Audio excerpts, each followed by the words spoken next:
I've just been woken up and told that instead of moving out at first light like we did this morning, we're going to be getting up at 3 o'clock, 0300, and moving back to the village where we were in yesterday. And we're going to be moving in now with both platoons on a seize operation, and we're going to be taking the village by force.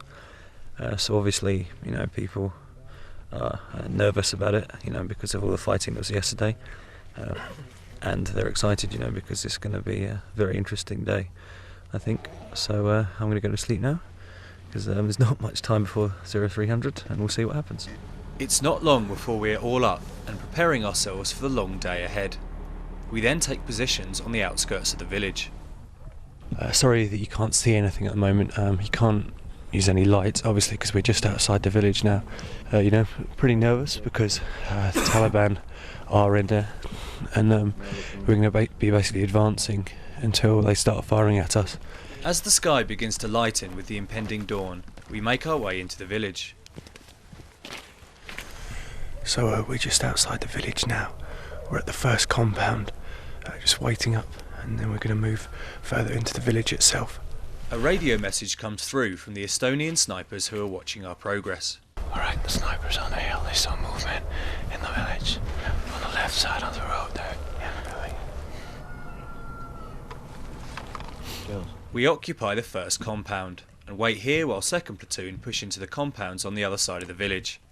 Captain Rob Jules speaks to one of the local men who's talking about how the Taliban operate. They said they didn't live here at night, they just come here during the day to fight. No, just living here. As the sun begins to rise, we get reports of activity further on in the village. Jules, just had from the snipers on the high ground, basically they can see what looks like women and kids leaving out the back end of the village. Like the fighting the day before, the departure of women and children often signifies that the Taliban are preparing to attack. Whilst 4 motorbikes and a large group of people move to the northwest end of the village. So at the moment we're still in a compound waiting to push further into the village. As you heard, the women and children are leaving the village to the north. They're being shepherded out by large groups of men, and also guys on motorbikes are coming from the northwest. So it looks like something's going to kick off. We move deeper into the village, clearing one compound at a time. I just came through. They're ready in the houses for us, and near the schoolhouse for the QRF and the fire support team. When we go along, guys, you need to be aware of what's around you, yeah? Chances are it'll kick off close. Last time it was about 30 metres, alright? So if those guys are moving, you've got to be covering the compound as you're going, or else attack will get taken on. While we move up to the next compound, second platoon, who are on the other side of the village, make an interesting discovery. They found a room in a compound and it's toppers with training manuals, pictures of the grenades, how to throw the grenades, and just normal TTPs. We also received some information from a local man. Claim that bigger part of the fighters here are from Pakistan, and afterwards he said that the local Taliban commander here is recruiting fighters from Pakistan and accommodating them in this village here. As we begin to push forward, the Taliban open fire on us. Incoming on our call sign there now.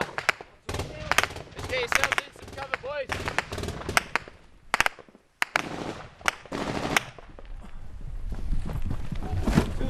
So we've just been engaged. We thought the Taliban left the village, and we started to move on, and we started getting small arms fire from over there. Giles! Giles, with me! Being the fire support controllers, it is important that Rob and Pete get forward to view the enemy positions so that they can accurately call in artillery fire. Compound Lima 8 Tango. Come here, come here, come here! I move up to where the Estonian soldiers of 1st Platoon are engaging the enemy. So as you hear the snapping sounds you hear over us, incoming small arms fire from the Taliban, who are several hundred metres behind this wall, firing us. So you can hear the bullets going over our heads, stuff like that. At the moment we're pinning them down, so we can then call in artillery. So we can then call in artillery and take them out. So yeah, keep you posted.